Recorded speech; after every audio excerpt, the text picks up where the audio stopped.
Hello everyone, कैसे हैं आप सब। उम्मीद करती हूँ आप सभी लोग बहुत अच्छे होंगे। तो आज मैं फिर से आपके लिए बहुत ही अच्छे अच्छे टिप्स लेकर आई हूँ, जिससे आपका घंटों का काम मिनटों में हो जाएगा और साथ ही साथ आप निकाल पाएंगे अपने लिए ढेर सारा समय। तो वीडियो को एंड तक ज़रूर देखिएगा और पसंद आए तो लाइक कमेंट के साथ ज़्यादा से ज़्यादा शेयर करिएगा। तो चलिए शुरू करते हैं आज का ये वीडियो। आज की मेरी पहली टिप है, मोबाइल फ़ोन का यूज़ हम सभी लोग करते हैं, लेकिन इसकी ज़रूरत जब किचन में होती है, कभी-कभार जैसे हम न्यूज़ सुन रहे होते हैं या फिर कभी कोई रेसिपी ही हमें बनानी होती है, तो इसको हम लोग इस तरीके से किचन काउंटर पे कुछ टिकाना चाहते हैं, लेकिन आप देखते होंगे ये टिकती नहीं है, फिसल-फिसल सी जाती है।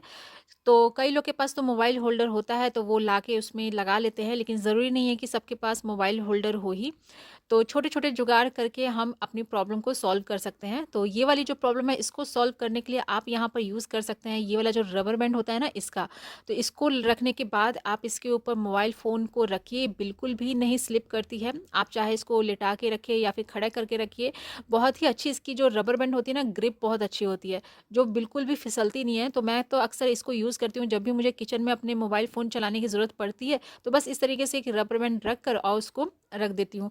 तो बहुत ही अच्छे से ये टिक जाती है, बिल्कुल भी फिसलती नहीं है। एक बार इसको ज़रूर ट्राई करके देखिएगा। उम्मीद करती हूँ टिप ज़रूर पसंद आया होगा। देख लेते हैं अगली टिप कौन सी है।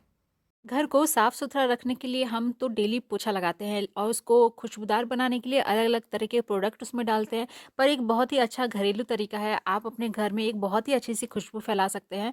आप अपने पसंद का कोई सा भी टेल्कम पाउडर हो या फिर कोई परफ्यूम जो भी आपको पसंद हो, पोछा वाले पानी में आप थोड़ा सा वो मिला दीजिए। उसके बाद इस पानी से आप अगर अपने घर में पोछा लगाइएगा ना, तो एक तो बहुत ही अच्छी सी खुशबू आएगी। और आप चाहे तो इस पानी में थोड़ा सा नमक भी डाल सकते हैं।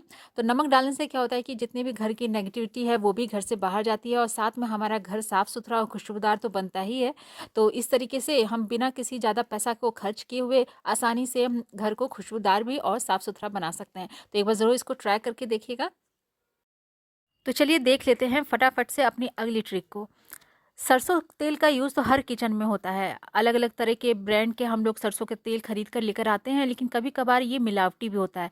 तो अब ये मिलावटी है कि नहीं, ये कैसे हम पता करें? तो इसको पता करने के लिए एक बहुत ही छोटी-सी टिप है। आप इस तरीके से तेल को एक कटोरी में निकाल लीजिए, उसके बाद इसको 8 से 10 मिनट के लिए फ्रीज़र में रख दीजिए। जब 8 से 10 मिनट हो जाए, तो उसके बाद फ्रीज़र से निकाल के देखिएगा।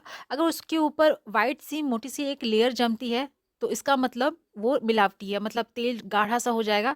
तो इसका मतलब उसमें रिफाइंड या फिर घासलेट मिक्स है, तो ये आपका शुद्ध नहीं कहलाएगा। या फिर आप इसको ऐसे भी चेक कर सकते हैं, अपने मुँह के पास ले जाइए और आपकी आँखों से अगर आँसू निकलने लग जाता है, जो उसकी करवाहट होती है ना उसके कारण, क्योंकि सरसों जो प्योर होता है ना, तो उसके अंदर एक कड़वापन-सा होता है, जो आपकी आँखों से भी, अगर घर में किचन में खाना बनता है तो काफ़ी ज़्यादा तीता लगता है आँखों में। तो इस तरीके से भी आप जो ये सरसों के तेल है ना, इनको चेक कर सकते हैं कि वो शुद्ध है या नहीं। उम्मीद करती हूँ टिप ज़रूर पसंद आया होगा। देख लेते हैं हमारी अगली ट्रिक कौन-सी है।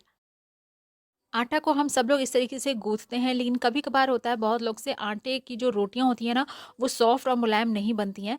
तो जब भी आप इस तरीके से आटा मिलाएँ ना, तो आप यहाँ पर यूज़ करिए गर्म पानी का। तो गर्म पानी का यूज़ करके जो हम आटा गूँथते हैं ना, उसकी बनी हुई रोटियाँ बहुत ही ज़्यादा सॉफ्ट और मुलायम बनती हैं। साथ ही साथ जिनको एसिडिटी की प्रॉब्लम होती है, तो यहाँ पर वो प्रॉब्लम भी दूर हो जाती है, क्योंकि अगर गर्म पानी से हम आटे को मिलाते हैं ना, तो जो एसिडिटी वाली प्रॉब्लम होती है वो बिल्कुल भी नहीं होती है। तो एक बार जब भी आप इस तरीके से आटा मिलाएँ, तो गर्म पानी का यूज़ ज़रूर करिएगा।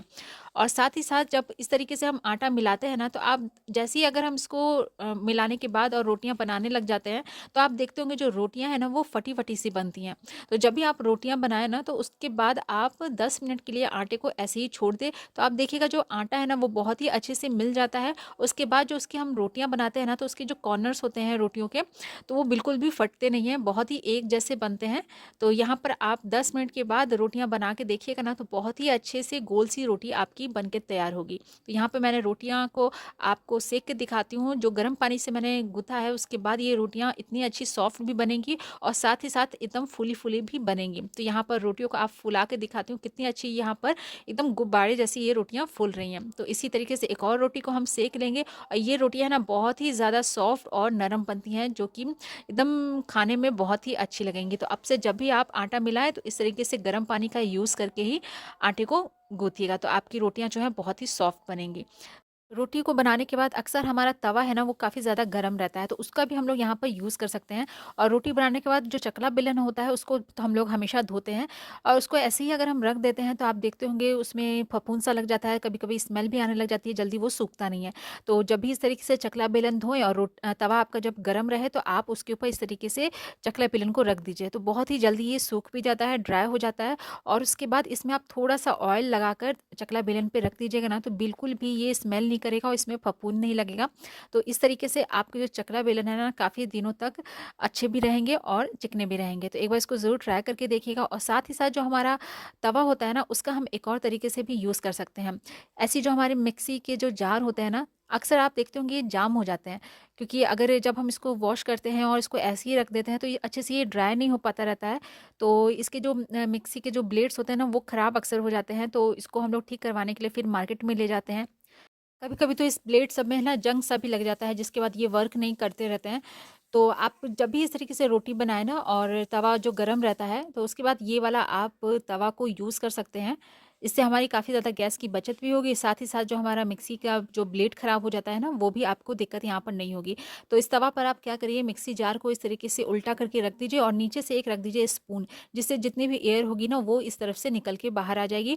और जो आपका मिक्सी का जार है ना, वो बहुत ही अच्छे से अंदर तक ड्राई हो जाएगा, जिसके बाद जो ये ब्लेड्स जाम हो जाते हैं ना, वो वाली आपकी दिक्कत नहीं होगी। तो जब भी इस तरीके से आप रोटी बनाएँ, तो उसके बाद तवा जो आपका गरम रहता है ना, उसको आप कई चीज़ों के लिए यूज़ भी कर सकते हैं। तो उम्मीद करती हूँ ये वाला टिप भी आपको ज़रूर पसंद आया होगा। तो चलिए देख लेते हैं हमारा अगला ट्रिक कौन-सा है। माचिस का यूज़ हम लोग अक्सर करते हैं और कई बार गलती से ही सही, लेकिन गीले हाथों से हम लोग अगर उसको छू देते हैं, तो उसका जो मसाला वाला पार्ट होता है ना, वो भीग जाता है, नम हो जाता है, जिसके बाद वो ठीक से जलती नहीं है। तो अगर आपके साथ ये दिक्कत हो जाती है, तो हम लोग डेली खाना घर में बनाते हैं और खाना बनाने के बाद काफ़ी देर तक जो ये कुकर होता है ना, ये गर्म रहता है। तो इसके ऊपर आप ये जो माचिस की डिब्बियाँ हैं ना, वो इस तरीके से आप रख दीजिए, अलटते-पलटते हुए हर साइड से, ताकि वो हर तरफ से वो ड्राई हो जाए। तो उसी तरीके से जो हमारा लाइटर होता है, उसमें भी कभी-कभार पानी चला जाता है, जिसके बाद वो ठीक से काम नहीं करती हैं, तो उनको भी आप इस तरीके से कुकर के ऊपर रख सकते हैं। तो इससे क्या होता है, वो भी अच्छे से ड्राई हो जाता है और जो माचिस हमारी जो नम हो जाती हैं, भीग जाती हैं, वो भी अच्छे से सूखने के बाद काम करने लगती हैं। तो यहाँ पर आपको जला के दिखाती हूँ, जो माचिस हमारी बिल्कुल भी जल नहीं रही थी, वो इस तरीके से कुकर के ऊपर रखने से अच्छे से ड्राई होने के बाद बहुत ही अच्छे से जलती हैं। तो उम्मीद करती हूँ ये वाला टिप भी आपको ज़रूर पसंद आया होगा।